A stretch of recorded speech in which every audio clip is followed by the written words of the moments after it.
সম্মানিত মহাসচিব শাইখুল হাদিস ইবনে শাইখুল হাদিস হযরতুল আল্লাহ মাওলানা মাহফুজুল হক দামাত বারাকাতুহু মাওলানা মাহফুজুল হক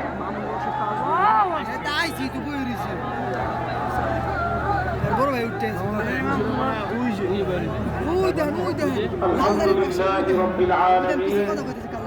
والصلاة والسلام على سيد المرسلين وعلى آله وأصحابه أجمعين أما بعد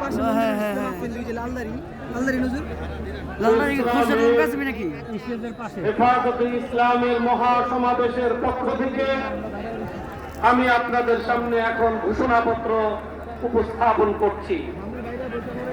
বিসমিল্লাহির রহমানির রহিম। মুহতারাম হাজিরিন, বিগত 24 জুলাই আগস্টের রক্তাক্ত গণ অভ্যুত্থানে ফ্যাসিস্ট শেখ হাসিনার পতনের মধ্য দিয়ে ভারতীয় আধিপত্যবাদের শেকল থেকে মুক্তি লাভ করে আমাদের প্রিয় জন্মভূমি বাংলাদেশ। সহস্রাধিক প্রাণ ত্যাগের বিনিময়ে নতুন স্বাধীনতা অর্জনের ইতিহাস রচিত হয়েছে। আজকে আমাদের এই মহাসমাবেশ থেকে 5 মে 2013 সালে শাপলার গণহত্যা সহ জুলাই বিপ্লবে 84 জন মাদ্রাসা ছাত্র ও শিক্ষক সহ সমস্ত শহীদদের স্মরণ করে তাদের মাগফিরাত কামনা করি এবং শহীদ পরিবারদের প্রতি জানাই সশ্রদ্ধ সালাম।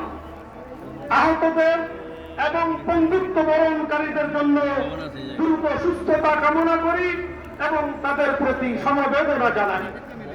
দেশের চলমান ক্রান্তিকালে কিছু জাতীয় গুরুত্বপূর্ণ বিষয় নিয়ে আমরা আজকের এই মহাসমাবেশে হাজির হয়েছি। এই মহাসমাবেশ থেকে হেফাজতের ঘোষণা আপনাদের সামনে পেশ করছি। 1. নারী বিষয়ক সংস্কার কমিশন ও তাদের কোরআন বিরোধী প্রতিবেদন অবিলম্বে বাতিল পূর্বক আলেম ওলামার পরামর্শক্রমে ধর্মপ্রাণ বৃহত্তর নারী সমাজের প্রতিনিধিদের অন্তর্ভুক্ত করে নতুন কমিশন গঠন করতে হবে। নারীর সামাজিক উন্নয়নে পশ্চিমা মূল্যবোধ নয়, বরং আমাদের নিজস্ব সামাজিক ও ধর্মীয় মূল্যবোধ, ইতিহাস ও ঐতিহ্যের আলোকেই বাস্তবমুখী সংস্কারের দিকে যেতে হবে। 2. সংবিধানে আল্লাহর উপর পূর্ণ আস্থা ও বিশ্বাস পুনরস্থাপন করতে হবে এবং ধর্মপ্রাণ গণমানুষের ঈমান এবং রক্ষার্থে বহুত্ববাদ নামক আত্মঘাতী ধারণা থেকে সরকারকে সরে আসতে হবে। এছাড়া লিঙ্গ পরিচয়, লিঙ্গ বৈচিত্র্য, লিঙ্গ সমতা, লিঙ্গ বৈষম্য, তৃতীয় লিঙ্গ বা থার্ড জেন্ডার, অন্যান্য লিঙ্গ ইত্যাদি শব্দের মার পেছে কাউকে বাদ দিয়ে নয় এমন ধোঁয়াশাপূর্ণ স্লোগানের অন্তরালে এবং অসংজ্ঞায়িত অন্তর্ভুক্তমূলক ইত্যাদি শব্দের আড়ালে এলজিবিটি ও ট্রান্সজেন্ডারবাদের স্বীকৃতি ও অন্তর্ভুক্তির মাধ্যমে সমাজ বিধ্বংসী ও ধর্ম বিরুদ্ধ সমকামী বান্ধব সমাজ প্রতিষ্ঠার পায়তারা বন্ধ করতে হবে। শাপলা ও জুলাই গণহত্যার বিচারে গতি আনতে ট্রাইব্যুনালের সক্ষমতা আরো বৃদ্ধি করতে হবে।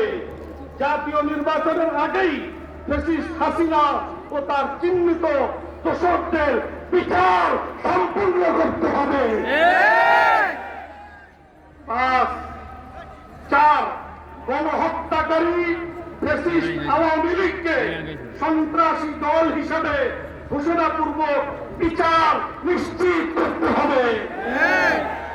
বিচার সম্পন্ন না হওয়া পর্যন্ত তাদের সব ধরনের কার্যক্রম ও তৎপরতা নিষিদ্ধ করতে হবে। 5. আল্লাহ ও তার রাসূল সাল্লাল্লাহু আলাইহি ওয়াসাল্লামের নামে কটূক্তি ও বিশুদ্ধার বন্ধে সর্বোচ্চ শাস্তির আইন করতে হবে। এছাড়া গণমাধ্যম সংস্কার কমিশনের পক্ষ থেকে ইতিমধ্যে ধর্ম অবমাননা শাস্তি সংক্রান্ত আইনি ধারাগুলো বাতিলের সুপারিশ বাদ দিতে হবে। এ ব্যাপারে কোন রকমের ছাড় দেওয়া হবে না। 6, চট্টগ্রামে উগ্র হিন্দুত্ববাদীদের হাতে শহীদ সাইফুল ইসলাম আলিফ হত্যার উস্কানিদাতা চিন্ময় দাসের জামিন প্রত্যাহার পূর্বক তার দৃষ্টান্তমূলক বিচার করতে হবে। 7, ফ্যাসিস্ট হাসিনার শাসনামলে সারা দেশে প্রতিবাদী আলেম ওলামা, মাদ্রাসা শিক্ষার্থী ও ইসলাম মানা তরুণদের বিরুদ্ধে হওয়া মিথ্যা ও বানোয়াট সকল মামলাগুলো অতি সত্বর প্রত্যাহার বা নিষ্পত্তি করতে হবে গণ অভ্যুত্থানের সরকারকে। সেই সাথে জঙ্গি নাটক বা জঙ্গি কাজ খেলে বাংলাদেশের ইসলামপন্থী ও আলেম ওলামার উপর যারা গত 15 বছর নির্যাতন ও গুম খুন চালিয়েছে তাদের দৃষ্টান্তমূলক বিচার নিশ্চিত করতে হবে। আর গাজার মুসলমানদের উপর অবৈধ রাষ্ট্র ইসরায়েলের চলমান গণহত্যা ও ভারতের সংখ্যালঘু মুসলিম নির্যাতনের বিরুদ্ধে আমাদের গণ অভ্যুত্থানের সরকারকে কূটনৈতিকভাবে আরো উচ্চ কণ্ঠ হতে হবে এবং দেশের সর্বস্তরের জনতাকে ইসরায়েলি ও ভারতীয় পণ্য বয়কট করতে হবে। 9, এদেশ 90% মুসলমানের দেশ। অতএব শিক্ষার প্রাইমারি লেভেল থেকে সর্বোচ্চ পর্যায় পর্যন্ত সর্বস্তরে ইসলামী শিক্ষাকে বাধ্যতামূলক করতে হবে। 10, রাখাইনকে মানবিক করিডোর প্রদানে সরকারের সম্মত হওয়া সম্পূর্ণরূপে আত্মঘাতী সিদ্ধান্ত। আমাদের ভৌগোলিক নিরাপত্তার স্বার্থে এই অদূরদর্শী সিদ্ধান্ত থেকে সরকারকে অবশ্যই অনতিবিলম্বে ফিরে আসতে হবে। 11, চট্টগ্রামের পার্বত্য অঞ্চলে ভিন দেশি মিশনারিদের অপতৎপরতা ও দৌরাত্ম্য বন্ধ করতে সরকারকে উদ্যোগ দিতে হবে। বাংলাদেশের ভৌগোলিক অখণ্ডতা রক্ষায় সেখানে নিরাপত্তা সংকট কমাতে আলেম সমাজের দাওয়াতি কার্যক্রমকে আরো নিরাপদ এবং সুযোগ করে দিতে হবে। সেখানে সামরিক নিরাপত্তা ব্যবস্থা আরো বৃদ্ধি করা ছাড়াও পাহাড়ি বাঙালি ও নৃতাত্ত্বিক জনগোষ্ঠীর মধ্যে সামাজিক ও রাজনৈতিক সমঝোতা ও স্থিতি নির্মাণে রাষ্ট্রীয় তৎপরতা আরো বাড়াতে হবে। 12, কাদিয়ানীদের রাষ্ট্রীয়ভাবে অমুসলিম ঘোষণা করতে হবে এবং সাধারণ মুসলমানদের ঈমান আকীদা রক্ষার্থে এ দাবি রক্ষার্থে এদের অপতৎপরতা বন্ধ করতে হবে। আমরা আজকের এই মহাসমাবেশ থেকে হেফাজতে ইসলামের পক্ষ থেকে এই 12 দফা ঘোষণাপত্র আমি আপনাদের সামনে পেশ করলাম। আমরা সবাই এই ঘোষণাপত্রের সাথে একমত আছি তো? ঘোষণাপত্রের বিষয়গুলো বাস্তবায়নে আগামী দিনে হেফাজতে ইসলাম যে কোনো কর্মসূচি দিবে সেই কর্মসূচি বাস্তবায়নে আমরা ইনশাআল্লাহ সোচ্চার থাকবো। আল্লাহ তাআলা আমাদেরকে তৌফিক দান করুন।